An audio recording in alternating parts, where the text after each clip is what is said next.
Halo semuanya, selamat datang di video ini. Kali ini, aku akan menemani kalian dalam mengenal agen biokontrol hama dan patogen. Masalah hama merupakan bagian yang tidak dapat dihindari dari pertanian modern. Hama tanaman adalah hewan atau organisme yang merusak tanaman sehingga mengganggu pertumbuhan dan perkembangannya. Hama dapat berupa serangga, moluska, rodenta, mamalia, dan nematoda. Patogen tanaman sendiri adalah organisme hidup yang menyebabkan penyakit pada tanaman seperti jamur, bakteri, virus, nematoda, dan protozoa. Telah dilakukan banyak penelitian terbaru mengenai penggunaan antagonis mikroba untuk mengendalikan penyakit yang disebabkan oleh bakteri dan jamur patogen. Upaya ini dilakukan untuk berusaha mengganti bahan kimia dan pestisida yang biasanya digunakan dalam dunia pertanian dan dunia perkebunan. Berdasarkan fungsinya, biokontrol hama dan patogen dibagi menjadi dua jenis. Yang pertama adalah mikroba antagonis dan yang kedua adalah mikroba entomopatogen. Mikroba antagonis mikrobial dapat ditemukan secara alami pada permukaan buah-buahan dan sayuran. Di dalam artikel yang sudah ditulis oleh Hananudin dan Marwoto telah dicantumkan beberapa mikroba yang termasuk ke dalam jenis mikroba antagonis. Di antaranya adalah Bacillus cereus, Bacillus polymixa, Bacillus subtilis, dan Pseudomonas fluorescens. Dan cendawan yang digunakan sebagai APH penyakit tanaman adalah Trichoderma harzianum, Gliocladium sp, Fusarium oxysporum, non-patogenik. Selanjutnya adalah mikroba entomopatogen. Mikroba entomopatogen merupakan mikroorganisme yang dapat menyebabkan penyakit pada serangga. Mikroba ini berupa bakteri, virus, cendawan, protozoa, dan nematoda. Lebih dari 100 bakteri telah diidentifikasi sebagai patogen antropoda. Adapun salah satu spesies cendawa entomopatogen yang berpotensi sebagai agen hayati pengendali serangga hama adalah Beauveria bassiana. Cendawan Beauveria bassiana juga dikenal sebagai penyebab timbulnya penyakit white muscardine karena micelia dan conidia yang dihasilkan berwarna putih, bentuknya oval, dan tumbuh secara zigzag pada conidiofornya.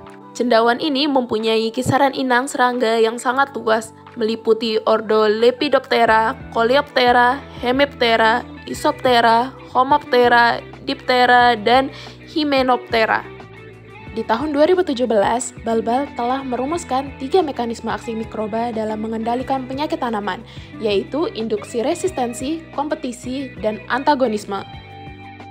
Jadi, bagaimana sih mekanisme kerja dari biokontrol, patogen, dan hama? Mekanisme pertama adalah mekanisme induksi resistensi. Pada tahun 2015, peneliti telah mengkategorikan 2 tipe resistensi terinduksi, yaitu Systemic Acquired Resistance atau SAR dan Induksi Systemic Resistance. Mekanisme SAR sendiri diinduksi oleh patogen yang membutuhkan molekul sinyal berupa asam salisilat.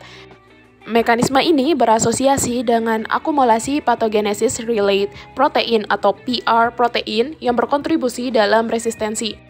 Adapun ISR merupakan mekanisme resistensi terinduksi yang diinduksi oleh mikroba yang menguntungkan secara benefit.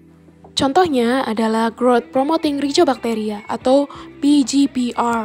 Jalur ISR tergantung dengan jalur asam jasmonat dan etilen. Hal ini berbeda dengan SAR yang tergantung dengan jalur asam salisilat. Selanjutnya ada mekanisme kompetisi.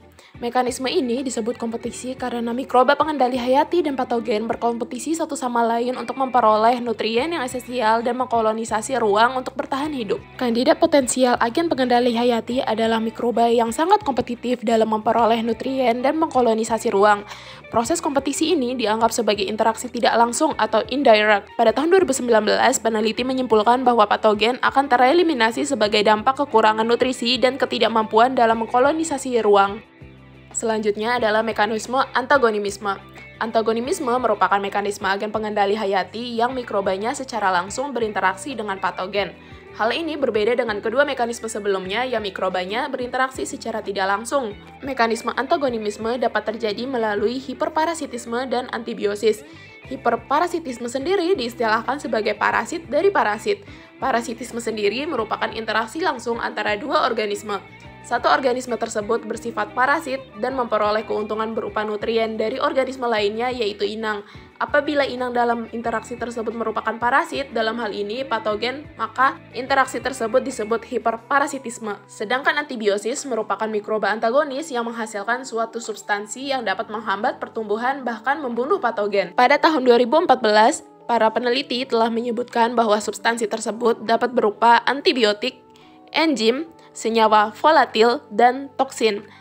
Antibiosis sendiri dinilai sebagai mekanisme pengendalian hayati yang utama. Salah satu enzim yang dihasilkan oleh mikroba dalam konteks antibiosis adalah kitinase. Kitinase merupakan enzim hidrolitik yang mengkatalis penguraian ikatan beta 1,4 glikosida antara residu N-asetil glukosamin penyusun polimer kitin. Mikroba penghasil kitinase sendiri berasal dari kelompok bakteri dan jamur. Manfaat kitinase sendiri adalah untuk mengendalikan patogen jamur dan serangga pada tanaman, mengendalikan jamur patogen dan serangga berbahaya dalam aquaculture, dan mengendalikan serangga dan cendawan sebagai biopestisida alternatif pestisida kimia. Kitinase ini adalah enzim yang berfungsi untuk menghancurkan kitin dan komponen utama dinding sel jamur dan serangga yang menjadi patogen tanaman. Berdasarkan penelitian-penelitian yang telah dilakukan, dapat diketahui bahwa mikroba memiliki peran yang cukup besar terhadap pertumbuhan tanaman. Perannya sebagai pengendali hayati dan biokontrol membuat mikroba cukup populer di kalangan para peneliti. Mereka menggunakan mekanisme yang berbeda dalam membantu tanaman sebagai biokontrol, di antaranya dengan antibiosis, kompetisi untuk nutrisi dan ruang, induksi resistensi sistemik, dan promosi pertumbuhan tanaman untuk menekan pertumbuhan patogen. Wah, kita sudah sampai di penghujung materi. Sekian ya dari aku, sampai jumpa lagi. See you next time.